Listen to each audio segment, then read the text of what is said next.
Hey, sports fans! We're back at you. It's Father's Day weekend. Happy fathers. And as PB and I, as fathers of daughters, hashtag girl dads, right? Hey, Yeah, that's we're gonna right. talk a little. We're gonna talk a little football. AFC East this week. TB12 is here having his usual White Claw. I have a little beer from Night Shift. I begin to like these guys a lot. It's called the 87. I don't know if it's named after the Gronk. My daughter Nicole gave it to me yesterday. It was her Father's Day present. It's 8.0 in the old ABV PB. Whoa, that's a strong beer right there. That is. Enjoy. All right, we got a couple of updates for you. Last week we talked about the NBA was on its way back, and now all of a sudden it may not come back. They are afraid to play down in Florida. As you know, PB, you're down there.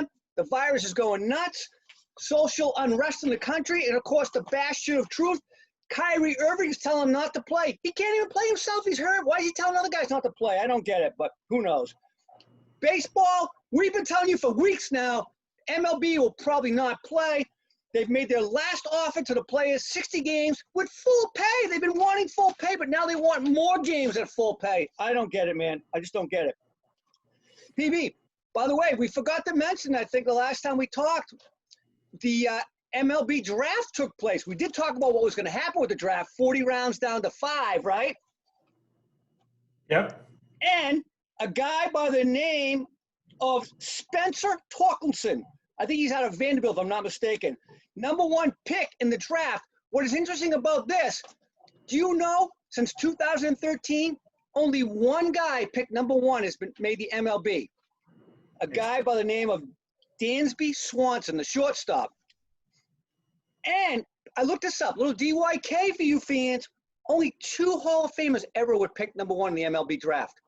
Any idea who any of those 2 are? Ken Griffey Jr. is probably one of them. Yes, Ken Griffey Jr. and Chipper Jones going into the Hall of Fame, right? All right. By the way, Sox took some guy named Nick Yorkie, second baseman. He was projected to be a 3rd-round pick. They took him #1. Go figure. But they got a steal in the 3rd round. A kid named Blaze Jordan. That has to be the best name in sports. Blaze Jordan, at least in baseball. You know why he's so legendary? 11 years old. He hit a 398-foot home run at an MLB ballpark. 8th grade, he got a full boat scholarship already in 8th grade for Mississippi State.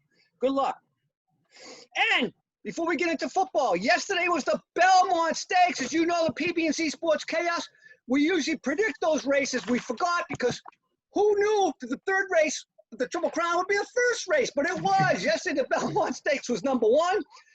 PB, when does the Kentucky Derby take place then? Kentucky Derby is going to be in September, followed by the Preakness in October. So we won't know if the Crown winner until at least then. Tis the Law won that race. By the way, I know we didn't pick it, but yesterday afternoon when the race was about to start, I did jot down my picks. I had Pneumatic. I had Tis the Law in 2nd. Max Player 3rd, and for the Exacta, I picked Modernus. So I did get the Exacta because Tis the Law won and Max Player was 3rd. So there we go. All right, let's go. You got some football predictions for us. We're going to talk a little AFC East. Tommy, I know you're not there anymore, so sip a White Claw and be quiet. What do you got, PB? Tell us about the AFC East schedule. Yeah, so the long-awaited AFC East on our show, right? This is going to be our 6th division. We have 2 left to go.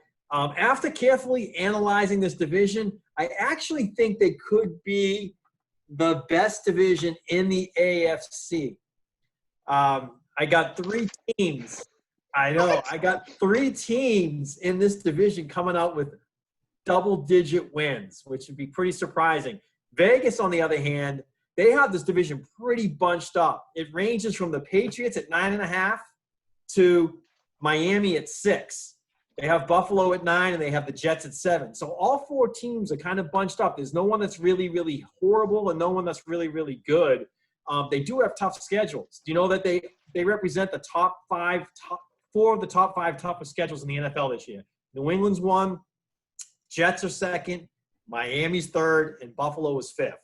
So most of that is because they are playing the AFC West. They're also playing the NFC West, 2 other pretty tough divisions. So that gives them pretty high strength of schedule. So who do I have winning? Yes, who? Preview. A little preview. I said the greatest chance of dethroning the Patriots, winning that division for however many years they have in a row and however many of the last 20 years, is going to be the Buffalo Bills. And I do have the Buffalo Bills winning that division at 12-4, outperforming Vegas under/over by 3 games. They open up at home against the Jets, easy win, go on the road and lose to Miami, and then they kick it into high gear with a big 6-game winning streak. Rams at home, at Vegas, at Tennessee, KC at home. That'll be a big win for them. At the Jets, and then New England at home. So a big 6-game winning streak for them. They got to put them at 7-1. Then they have Seattle at home. They lose that. They go into Arizona and win. They got the Chargers at home. They win that. They lose on the road to San Francisco. They win at home to Pittsburgh. They go and win in Denver. Then they have to go up to New England. They drop that one and finish off with a home win against Miami. It's only 4 losses, putting them at 12-4. Could be the strength of that division. Could be the strength of the AFC this year. I'm blown away. I don't even know where you come up with that math. I'll tell you what. Here, I think right off the bat, 11-5 is the best they could be. I think more realistic is 10-6. Couple moves they made in the offseason. They got Stephon Diggs to help Josh Allen. But Josh Allen is a questionable quarterback, right, TB? Yes, he is. They did get a defensive end, A.J. Epinaza from Iowa, 2nd round. And Zach Moss will be a nice change of direction for Singletary. He's a big back, stocky. I like that.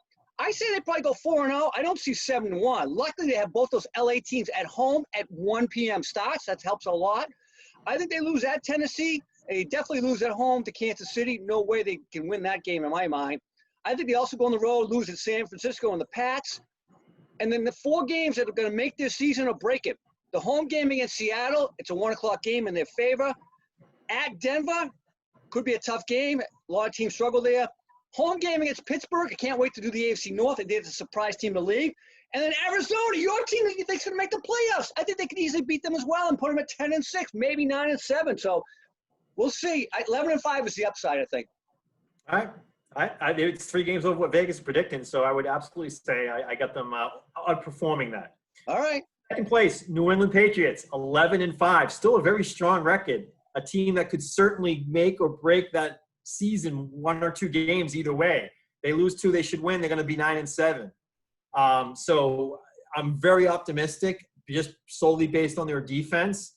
I think Belichick will coach them up, though, and they'll play some tough games. They open up at home against Miami. They win that. Then they have to go on the road to Seattle, have them as a loss there. Come back and play Vegas at home. They win that. Then they go at Kansas City. They lose that. So they're starting off 2-2. But then they have 2 tough games at home, and I have them winning both. They got Denver and San Francisco. Couple of wins there. Then they have to go on the road to Buffalo. They drop that. On the road against the Jets, they should be able to easily take care of them in a sweep this year. And then I have, this is probably one of the biggest upsets, at home against Baltimore. I have them winning that game. But then they followed up with a loss in Houston. They win at home against Arizona. Then they have a 2-game road trip. They'll probably stay out west for this. They play at the Chargers. And then 4 days later on Thursday Night Football, they play at the Rams. So in 2 games in a row in Los Angeles, 4 days apart, they ain't coming back east for that. I have them winning both those road games because of that reason. Then they go down into Miami late in the year and drop that one like they always do. And then finish up with 2 home wins against Buffalo and the Jets. That puts them at 11-5, good enough for 2nd in place if Buffalo does perform the way I expect them to. If they don't perform that way, the Pats could actually win this division again. Man. All right. Here's my concern with that. They lost 5 key defensive players. They lost 3 key offensive players, not to mention one of them was a Hall of Famer, and the GOAT, Tom Brady, and Gronk. I just don't think they've replaced those guys. And they got the toughest schedule in the whole league, like you said. I'm very concerned. I think they go 3-2 out of the gate. They get to the bye week. That's an early bye week. Thank God for them. They definitely lose at Seattle and KC. I think they lose that home game to San Fran for sure.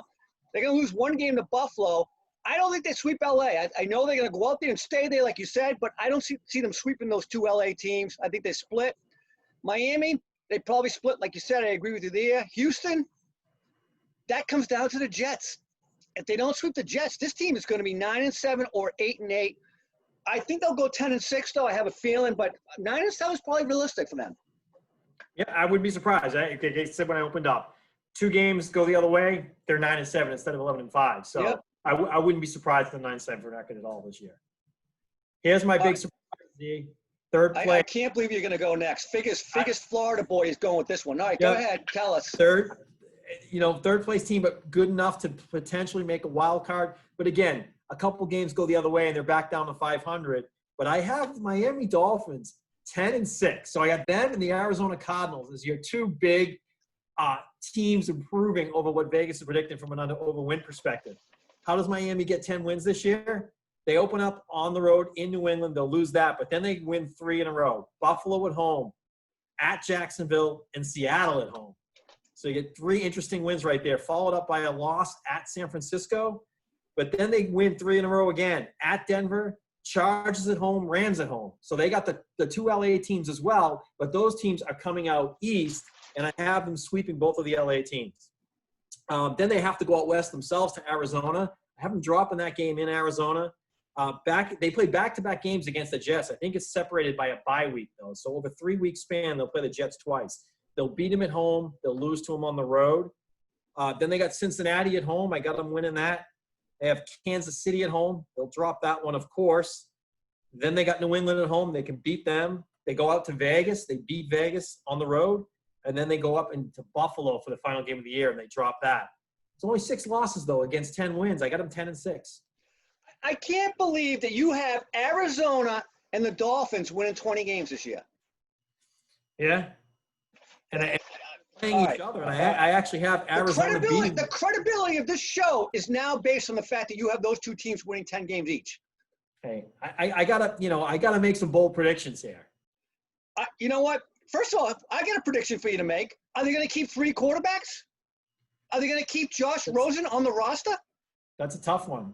He may not make. I'll say this. I think they got 6 swing games. I think that game at Jacksonville is going to be a tough one. The home game versus Seattle at 1 o'clock, so that's in their favor, but that's going to be a tough game. You predicted Seattle to win the division. 2 LA games, yes, they're at home. I can't see them sweeping those 2 LA games. Arizona game, you picked as Arizona to win 10, so I don't know which one of these ones are going to win 10 games, but one of them apparently, or both of them in your mind. And the Vegas game, I think they lose 4 out of those 6.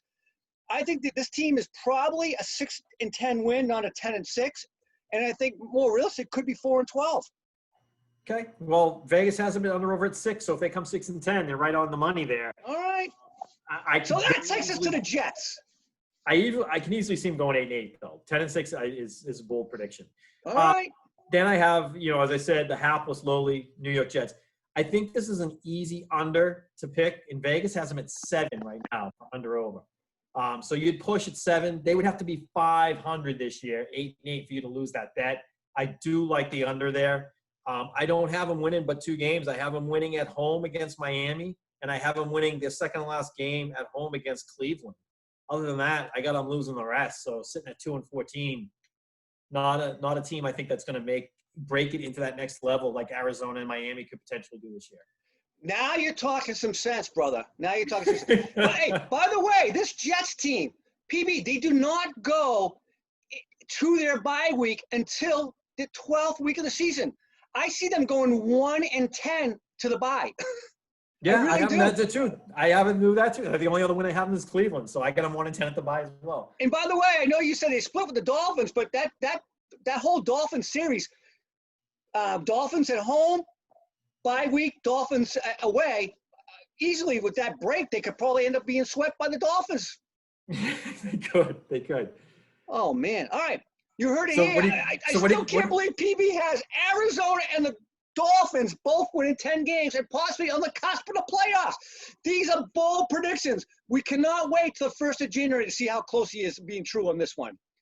All right, what do we got next week? Which teams are we going to pick? Which division? So next week we go back over to the NFC. We finish up the NFC actually with the NFC North, which means we'll be talking about the Minnesota Vikings and the Green Bay Packers, probably the 2 stronger teams in that division. And then you have the Detroit Lions and Chicago Bears, 2 of the teams that are probably going to be struggling, I think, in the NFC this year. So we'll I cannot wait to hear that. I can't wait to hear about those picks. All right, brother. All right. PBnZ Sports Chaos. We brought a little chaos today. PB predicting 10 wins for the Dolphins. God forbid. Everybody, happy Father's Day. Stay safe. We'll talk to you next week. Happy Father's Day, everyone.